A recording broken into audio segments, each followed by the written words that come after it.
Ashar and India's trade deficit in November rose sharply to $37.84 billion versus $27.1 billion as was recorded in the previous month. It is one of the highest till now. In fact, the much wider trade gap deficit gap was led by a sharp rise in imports into the country, which rose 27% to reach $69.95 billion as compared to last year. Meanwhile, exports also dropped to $32.11 billion versus $39.2 billion that was recorded last month. Now, India will surpass $800 billion in exports, however, for FY 24-25. In fact, that was the word coming in from the Commerce Secretary. In fact, he also said that exports will be sustained in the next 4 months. So far as comparing India's merchandise exports versus the global average, well, India's merchandise exports are growing at 3.2% versus the global average of 2.3% is what the Commerce Secretary also stated. So that's as far as the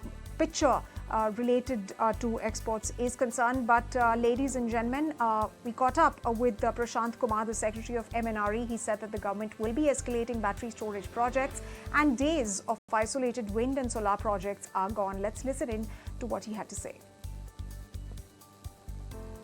In the area of storage, today again there is heavy dependency on China, and let me be very blunt about it, because number one, we don't have lithium.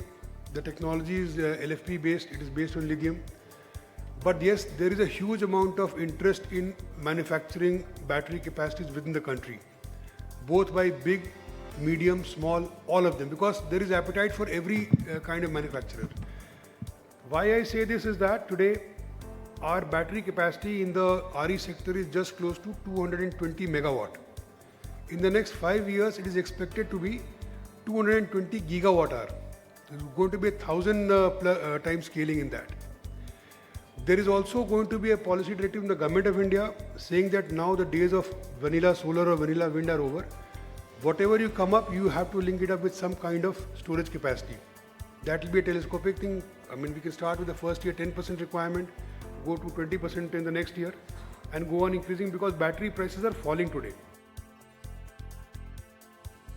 All right, let's also take a snapshot of India's wholesale price-based inflation that has now eased to 1.89% on an annual basis for the month of November. Now it has come down from 2.36% in October on the back of slower increase in food prices. Now, the positive rate of inflation in November is primarily due to an increase in prices of food articles, food products and other manufacturing, textiles, machinery and equipment, etc. In fact, food inflation has eased to 8.29% in November as against 11.59% for the month of October. Now, this decline was led by a dip in vegetable inflation, which stood at 28.57% as against 63.04% that was recorded for the month of October.